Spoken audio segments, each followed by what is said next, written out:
All right, everyone. Welcome to our press conference today. The Blue Raiders this weekend finally get to play at home. So they open up against Murray State at 6 o'clock, and the game will be on ESPN Plus. So to talk about that, I'd like to turn it over to the head coach, Rick Stockstill. Thank you, AC. Appreciate everybody being here and on the Zoom there. I guess before we get into the football part of it, just want to recognize what today is, 9/11, and just all the families, the men, the women, everybody that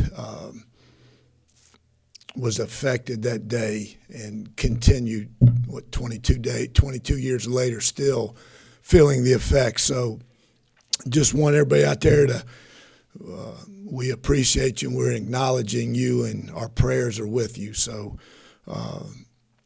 Murray State this week, glad to be home, excited to be home. It's a really good football team. They're 1-1. Have a lot of respect for Dean Hood, their coach. He's been in this business a while, and his teams are always well coached, well prepared. And he's got another good team this year. They won their opening game against Presbyterian. And then they got beat by Louisville last week, who's a really good football team. So we got our hands full coming in here. It's they're a good team, and we're not looking at it as we've played two SEC teams and now we're playing, Murray State. It's not that. We're approaching this game just like we did the first week, just like we did the second week, and we'll be ready to play this game.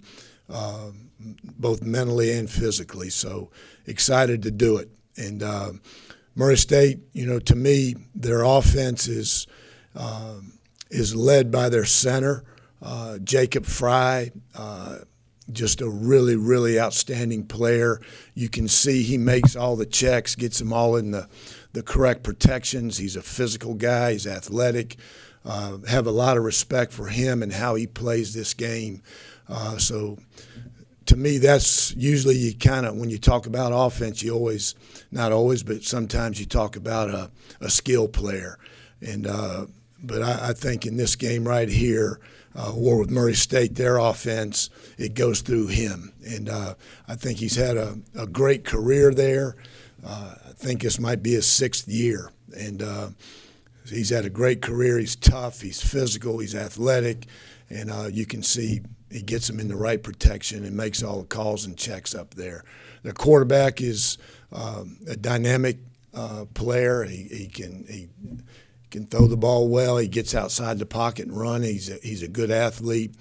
They got good skill. The receivers, they got a transfer from Oklahoma who was on the track team there at Oklahoma, so he can roll. Their running backs are physical, so it's a good offense. They didn't score any points against Louisville there last week, but they put a bunch up the first week, and so it's an explosive offense that is very talented. Their defense, kind of tale of two games. They didn't give up any explosive plays against Presbyterian.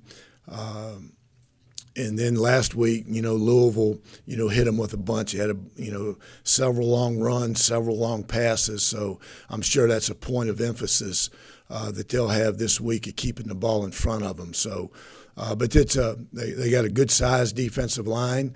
They're back in. The back seven can run. They're athletic.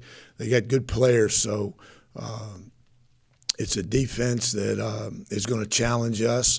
They're not going to blitz as much as what Missouri did, but they will come after you. So we got to be prepared for that.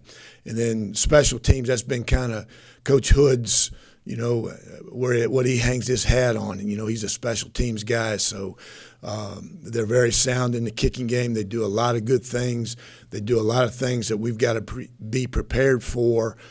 Because they give you so many different things from week to week. So we got to be on point in the kicking game because they're really talented in that area. So it's kind of a brief overview of them and what we expect. And But we're excited to be home, and we're going to be ready to play this game. So open it up to you guys. Coach Sam Dowden, GoBlueRaiders.com. Murray State's an old OVC foe for Middle Tennessee. These two schools have played each other, I think, 69 times during the course of the football programs at each school. Do these games feel any extra special, these FCS games, when you're playing teams that are close by and local that Middle has some history with historically? I don't know if they feel different. Because we didn't play, our players weren't in the OVC. But I'm sure there's some history for your fans on both sides. I remember when we were playing Tennessee Tech and Austin Peay and Tennessee State, and those guys, the old heads would always talk about, when we used to play them and that. So there is a little bit of the history there.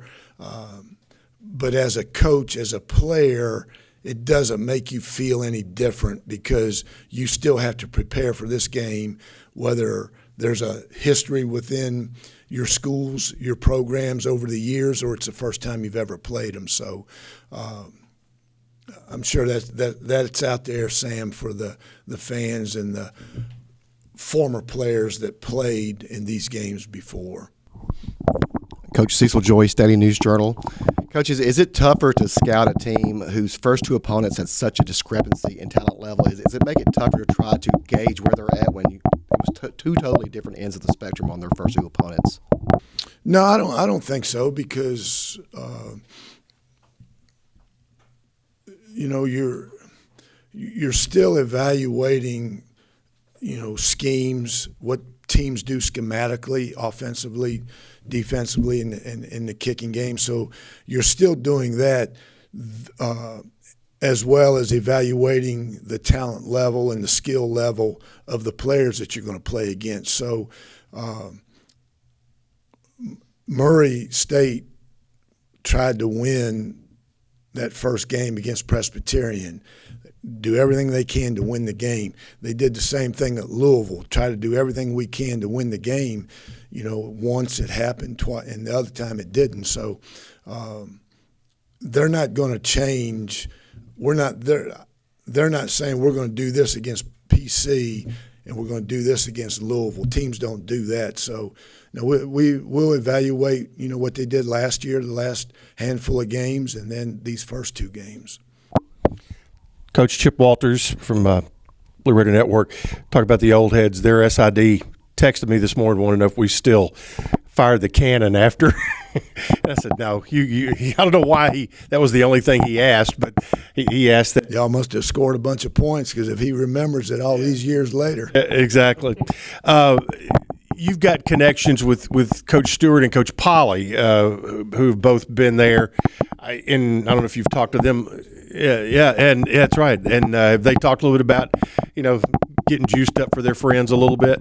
No, I mean, it's you stay in this profession long enough, you're going to coach against, schools that you coached at before. You're going to coach against your buddies and all that kind of stuff. So, the only thing I've heard him talk about is, I guess, Murray State runs a race horse around the track or something before the game. So I've heard him talk about that, but that's about it. They'll prepare for this game just like we have the first two. Just to follow up about your team from game one to game two, what differences did you see in your guys as far as execution, things like that, and obviously with the tough opponents in both weeks? Yeah, there's no doubt, Chip, that we've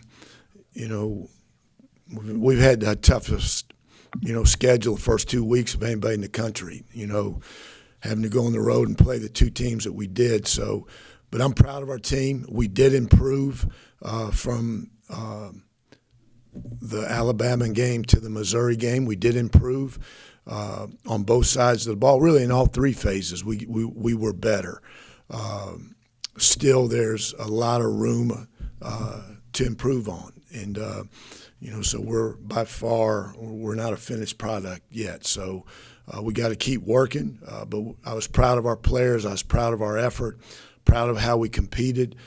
We gave ourselves a chance to win, there the last 3 or 4 minutes of the game, and unfortunately we didn't get it done. But we did improve, and a couple things. We did a better job against Missouri. We didn't turn the ball over. We did against Alabama. We gave up a lot of big plays, explosive plays against Alabama. We didn't give up as many against Missouri. We kept the ball in front of us. We made plays. We were 50% on third down. So we did a lot of good things. We just didn't do enough good things to win the game, and that was the objective. One area I'm sure you're looking to improve is running with the running backs and get the success rate higher on those plays. Now that you've had a chance to look at the film there, what are some of the things that you're focusing on in that thing to get the ball moving with those guys more? Well, I thought we did a good job. The thing you always got to remember is who you're playing and what they're doing schematically. The Alabama game, it was a struggle to do anything. They were just so talented.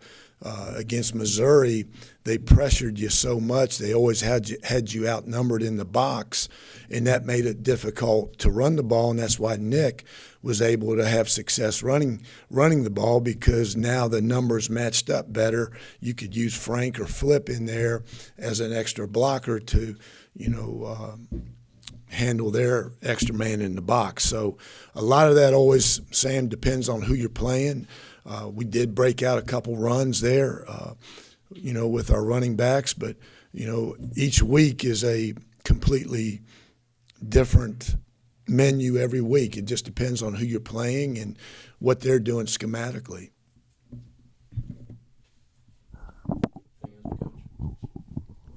Yeah, it's good. Anybody on TV? Hey, Coach, Justin Beasley here. You mentioned a little bit about having the same attention to detail. I like that smile. I like that shirt too, by the way. You mentioned the golf coach. Go ahead. You're always styling on point. You mentioned having the same attention to detail against Murray State as you would Alabama and Missouri. Can you walk me through as a coach how you manage that with an 18, 19, 20-year-old to make sure they treat that as such? Yeah, I think it's easy, Justin, to be honest with you. We're 0-2, and we're trying to get our first win. So we're not in a position that we can overlook anybody or think that we're going to just walk out there Saturday night and get a dub. We got to prepare mentally. We got to prepare physically to play this game. It's been proven every Saturday anybody can beat anybody. So we're not better.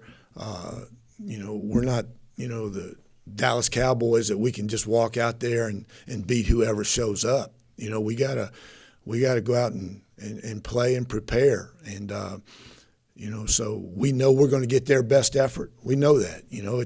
This is a big game for them. They had a Power 5 last week. Now they got a Group of 5 this week.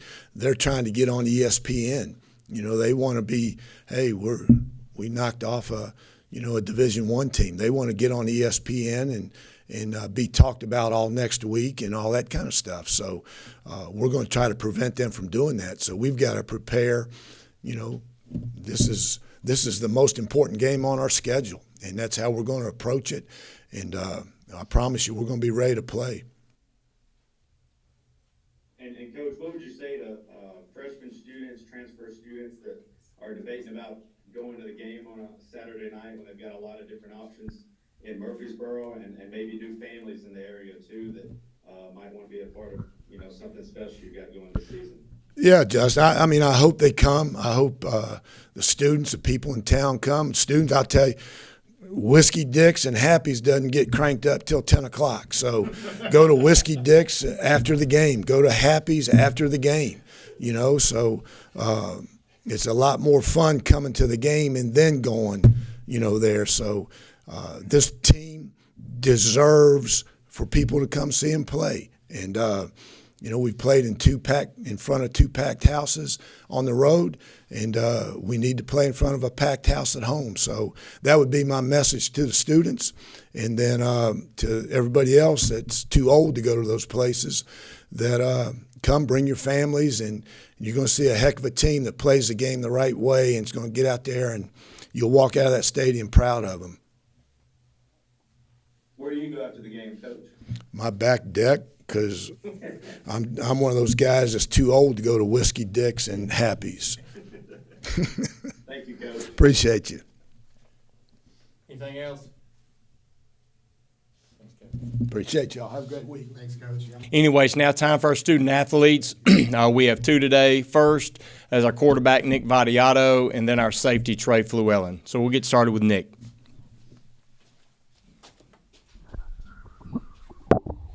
Nick, we'll start off just with Murray State's defense. Just starting to get in the film now, but what do you see out of the racers on that side of the ball that are going to give you guys a challenge this week?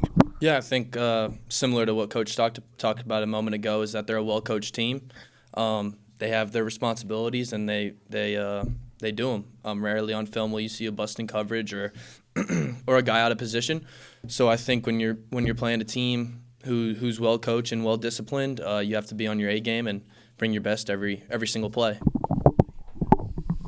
Hey, Nick, can you talk about the improvement you saw with the guys around you, the offensive line in particular, from the Alabama game to the Missouri game? I mean, it was evident on TV, but, being the quarterback and seeing it firsthand, can you talk about that a little bit?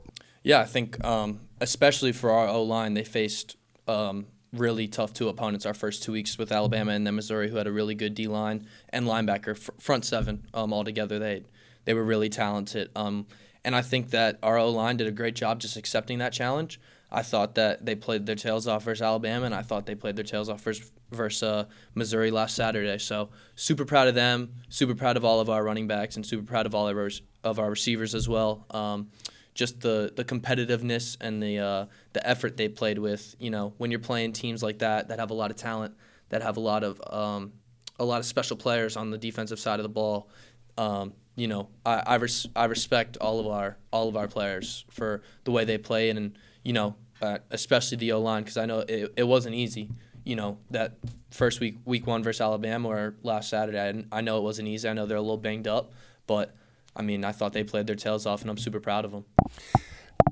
Couple things. Number one, in the second half, you got up and had a little hitch in your get along there. Any lasting effects from that? No, I'm good. Okay. Good deal. Second week in a row, I think you had completions to 8 or more receivers. Is there any lobbying going on in the huddle or on the sideline of all these guys trying to get more touches because, hey, I'm open, that kind of thing?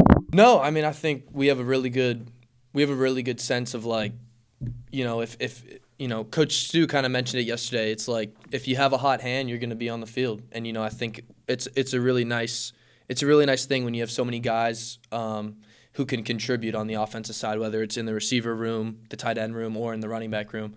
And I think kind of similar to what Coach Stu said, it's like whoever has the hot hand, let them roll with it.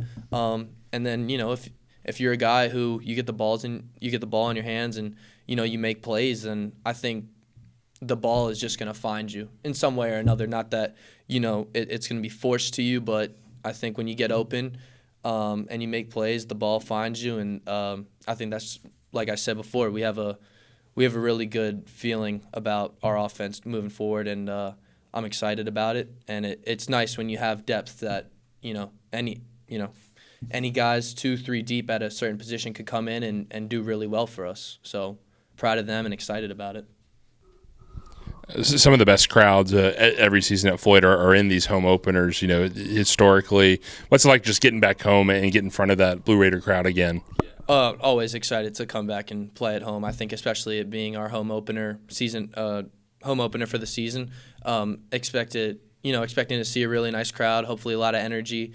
Being on the road the last 2 weeks, you kind of get the feeling of, all right, now I'm just kind of ready for a home game. And I think it'll be really special Saturday night. I hope, a lot of people come out and can support us. And, no doubt in my mind that if people do that it'll be a really special atmosphere. So I'm excited for it. Nick, you guys have played two really good defenses the first two games, and you had some really good drives in those games. But you had some drives where, whether it was penalties or just getting on 3rd and long or stuff like that they kind of stalled out. How can you guys put together more consistent offensive drives? Yeah, well, I mean, I think it's kind of like what you just said. It's limiting penalties as best as you can, and I think that's just becoming a more disciplined team week by week. I think we did a better job week 1 to week 2 in limiting our penalties and not shooting ourselves in the foot each possession, and then that kind of ties into not getting yourselves in a 2nd and long or 3rd and long, because if you get a negative play on 1st down and you're in 2nd and long, more often than not, you might end up in 3rd and long, and that's just not a position you want to be in. So I think, to your point, we have to limit penalties. We have to continue to do a better job. There were still points during the game, during drives at Missouri, where we had penalties that kind of put us back on our back foot, and it hurt us. And so I think, just becoming more disciplined as the week goes on throughout the week, and then, just having the mindset of always moving forward, it'll really kind of push us to get rid of the negative stuff, negative penalties, negative plays, and hopefully will lead to more successful drives, which is the ultimate goal, and scoring touchdowns, not field goals. So, anything else for Nick? Thanks, Nick. Thank you, guys. Trey, you have an interesting perspective on these types of games because you've been on both sides of these FCS, FBS matchups during your college career. Well, what's it like preparing for these types of matchups, at an FCS school like when you were at Houston Baptist? I know for a fact when I was in FCS at Houston Baptist, any bigger game excited me, and knowing that I would be playing on ESPN or anything gave me a bigger heart for that week. Just because that's what you fiend for as you go to a smaller school. So I know that Murray State's going to be excited. I know that they're going to bring their all, and I know that they're going to try to play their best game. And then, the Racers offense, we heard from Coach Stock about, the strength the center has, the mobility of the quarterback. What are you seeing on film from them for this week? Yeah, honestly, there's not much of a difference from the O-line, from last week either. They have really good O-line, really physical, fast, and just an intentional O-line. I saw them blocking down the field, which, obviously it's kind of cool. Like, they can make blocks down the field and stuff and running after the ball. So I think we're going to have to be on our A game again, just like every week. We're going to bring our best. We're going to have to be on our A game, send pressure, and try to get those touches. Trey, last week you drastically cut down the big plays over the top that you saw against Alabama. What was the biggest difference last week in limiting those big plays? Being attentive to detail. Bama week, obviously we wanted to be focused and we wanted to win. We wanted to beat them, and we prepared to beat them. But for the most part, Missouri game, we wanted to take a big step in being mature in the way we practice, practicing like pros, and Coach Schaefer holding us to a standard, and Coach Stock holding us to a standard during practice to help us practice like pros. And I think we were focused when we went in. Obviously, we needed to eliminate a little bit more big plays to win the game, and we didn't. So that's what we're going to focus on this week. Jacoby, when he got the targeting penalty and was disqualified, Chris Johnson stepped up beside you at the other safety position and made some plays down the stretch. What did you see from him? In that Missouri game in that second half. Keeping the defense together in that time. Yeah, there's nothing that he does that in practice. He's ready at any time. He can play any position. We can throw him in at any position at any time. So obviously, I'm gonna be excited for someone who works like that. He comes to practice every day and works his butt off, and I was excited to see him. I hated that Jacoby, got the targeting call.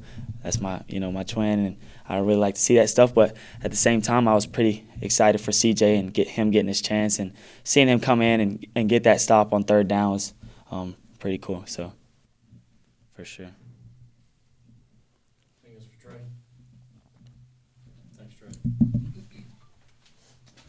All right, everyone, just a reminder, we'll be back here next Monday at 10:30 as the Blue Raiders prepare for homecoming against Colorado State. Thanks for joining us.